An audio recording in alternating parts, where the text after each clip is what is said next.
Hello everyone and welcome to our channel just telling you. आज हम बात करेंगे बॉलीवुड के 8 ऐसे स्कैंडल्स की जिसे सुन के आपके होश ही उड़ जाएंगे। और अगर आपको कोई भी कमी नजर आती है वीडियो में तो प्लीज़ उसे कमेंट सेक्शन में मेंशन कीजिएगा ताकि हम अपने कंटेंट को इम्प्रूव कर सके। तो चलिए स्टार्ट करते हैं। सबसे पहले बात करते हैं सलमान खान और ऐश्वर्या राय के अफेयर की, जो शुरू होता है 1999 में हम दिल दे चुके सनम के सेट्स पे। इस वक्त सलमान खान सोमी अली को डेट कर रहे थे, लेकिन उन्हें छोड़कर उन्होंने ऐश्वर्या को डेट करना शुरू कर दिया। ये one of the ugliest affair रहता है।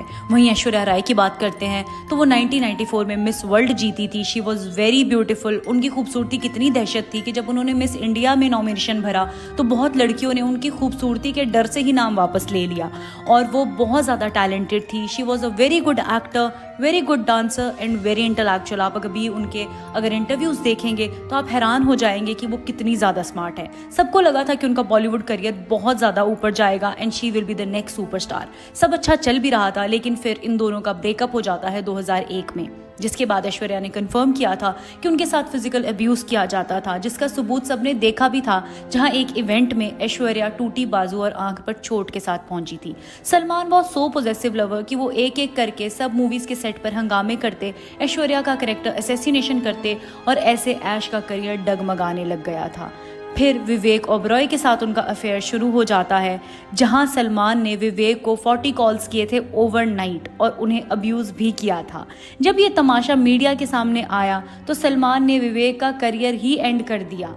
रातों रात सबको उनके साथ काम करने से मना कर दिया गया, उनके साथ कॉन्टैक्ट रखने से मना कर दिया गया। इवन जब सलमान और ऐश्वर्या एक दूसरे को डेट कर रहे थे उस वक्त ऐश्वर्या राय के पेरेंट्स को ये रिश्ता बिल्कुल भी मंजूर नहीं था और उन्होंने अपनी रिलेशनशिप का स्टैंड लेते हुए एक अलग फ्लैट में शिफ्ट कर लिया था। फिर सलमान और ऐश्वर्या के बीच फिर से कहासुनी हो जाती है, जहां पर सलमान खान रात को ऐश्वर्या के फ्लैट पे आते हैं और ऐश्वर्या दरवाज़ा नहीं खोलती।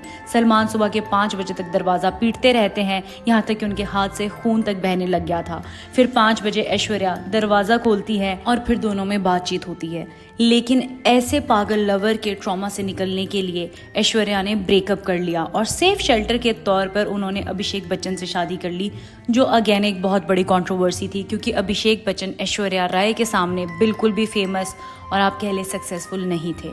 जितनी खूबसूरत ऐश्वर्या राय थी, बहुत लोग कहते हैं कि उस हिसाब से उनका करियर नहीं चला, उन्हें वो ऊंचाइयां नहीं मिली, या फिर ये कह लें कि her beauty was a curse for हर।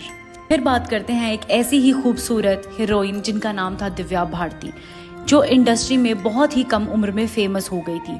मात्र 14 साल की उम्र में उन्हें उनका पहला मूवी ऑफर मिलता है। अब एक मूवी के दौरान जब वो गोविंदा के भाई कीर्ति कुमार के साथ काम कर रही थी, at that time Kirti was in his late 30s और वो बहुत ही पोजेसिव बिहेव शो करने लग जाते हैं इस 15 साल की बच्ची दिव्या भारती की तरफ, जिस वजह से दिव्या ने ये मूवी छोड़ दी। 18 की उम्र तक वो साउथ इंडिया सिनेमा में काम कर चुकी थी। फिर वो बॉलीवुड में आई। फिर उनकी मुलाकात होती है साजिद नाडियाडवाला से, जो उनसे 8 साल बड़े थे, और जल्दी ही दोनों को प्यार हो जाता है। वो इतने ज़्यादा प्यार में थे कि वो बस दिव्या भारती के 18 होने का वेट कर रहे थे और उन्होंने सीक्रेटली शादी भी कर ली। दिव्या अब बन जाती हैं सना नाडियाडवाला। जी हाँ, वो अपना रिलीजन चेंज कर देती हैं और वो इस्लाम कबूल कर देती हैं। 1992 में उनकी 12 मूवीज आती हैं। वो इमेंसली फेमस हो रही थी, हर जगह उन्हीं की बात होती और उन्हें नए नए प्रोजेक्ट्स मिल रहे थे। लेकिन फिर सैड न्यूज़ आती है 1993 में, जहाँ पर वो अपने फ्लैट पे थी और उनके फ्लैट पे उनके 2 दोस्त थे, जिनका नाम था नीता लोला और उनके हस्बैंड श्याम लोला। उनके अलावा उनकी मेड भी वहाँ पर थी। दे ऑल वर ड्रिंकिंग, वो मज़े कर रहे थे। वहीं दिव्या भारती अपनी बालकनी में आती हैं, वहाँ बैठती हैं और वो वहाँ से गिर जाती हैं। एंड अनफॉर्चुनेटली ये खूबसूरत लड़की मात्र 19 साल की उम्र में ही इस दुनिया को अलविदा कहती है। लेकिन कंट्रोवर्सीज ये थी कि साजिद पे एलिगेशंस लगते हैं दिव्या को मरवाने के, क्योंकि कुछ दिन पहले ही दोनों की लड़ाई हुई थी और दिव्या ने उन्हें ये धमकी दी थी कि वो सबको बता देंगी कि साजिद के रिलेशंस दाऊद इब्राहिम के साथ हैं। ये सारी थ्योरीज अभी तक प्रूव नहीं हुई है, लेकिन लोग अभी तक स्पेकुलेशंस लगाते रहते हैं कि वो एक एक्सीडेंट नहीं था, बल्कि it was a planned murder. और इंडस्ट्री ने और इस दुनिया ने इतनी खूबसूरत हीरोइन को खो दिया। अब हम बात करेंगे प्रवीण बाबी की, एंड ट्रस्ट मी, इनकी स्टोरी आपको बहुत शॉकिंग लगेगी। अगर आप प्रवीण बाबी को नहीं जानते तो अमिताभ बच्चन के टाइम में she was a very big actress and she was very bold, very beautiful and very intelligent. अगर आप कभी उनके इंटरव्यूज देखेंगे आपको समझ आएगा हाउ विटी शी वॉज। तो वो बहुत रिच फैमिली से आती थी और कॉलेज टाइम से ही उन्होंने मॉडलिंग भी शुरू कर दी थी। फिर उन्हें एक डायरेक्टर नोटिस करते हैं और उन्हें मूवी दे देते हैं, वो भी अमिताभ बच्चन के साथ। As she was very bold, वो एकदम से फेमस भी हो जाती हैं। 1976 में पहली बार किसी बॉलीवुड एक्ट्रेस की टाइम्स मैगजीन में फोटो छपती है and she was none other than Parveen Babi. उनके बहुत ज्यादा चर्चित अफेयर्स रहे हैं, जैसे महेश भट्ट जो कि आलिया भट्ट के पापा हैं, अमिताभ बच्चन के साथ, डैनी डेंजोंगपा के साथ और इवन कबीर बेदी के साथ भी। लेकिन फिर अचानक से प्रवीण बाबी गायब हो जाती हैं। गायब होने से पहले भी उनकी लव लाइफ बहुत ज्यादा चर्चा में रहती।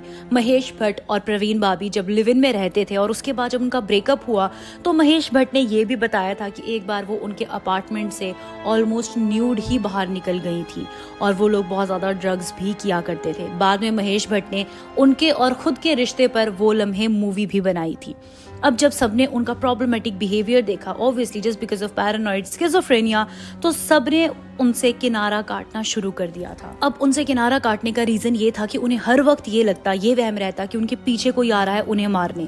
एक बार तो सेट पर हर कोई डर गया था जब वो वहां पर चाकू लेकर किसी को मारने घूम रही थी। वो जोर जोर से चिल्लाती, घबराती और एकदम अपना होश ही खो बैठती थी। फिर किसी के कहने पर वो 1993 में एक स्पिरिचुअल ट्रिप पर यूएस चली जाती हैं, लेकिन यहाँ से वापस आने के बाद उन्होंने बहुत स्कैरी इंटरव्यूज दिए, जहां उन्होंने बिल क्लिंटन, कभी अमिताभ बच्चन, कभी प्रिंस चार्ल्स पर अपने मर्डर प्लानिंग के एलिगेशंस लगाए।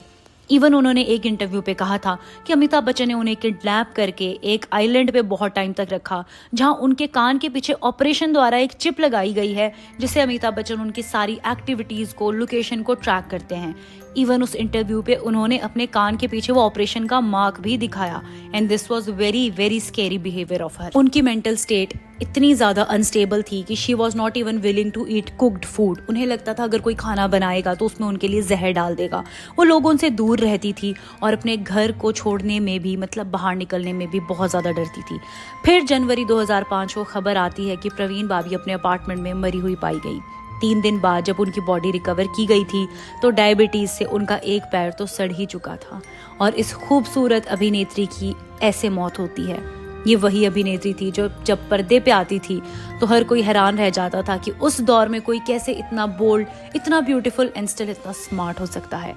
तो ये थी 3 स्टोरीज। इसके अलावा अब हम बात करेंगे कंगना रनौत की, फिर शक्ति कपूर के स्कैंडल की, सुशांत सिंह राजपूत के स्कैंडल की, शाइनी आहूजा के स्कैंडल की, लेकिन वो आएगा पार्ट 2 वीडियो में। तो प्लीज आप हमारे चैनल को सब्सक्राइब करें, शेयर करें। हमारा चैनल बहुत ज्यादा नया है और स्लो बहुत ज्यादा है, हमें आपके सपोर्ट की जरूरत है, तो please please help us. Thank you and take care.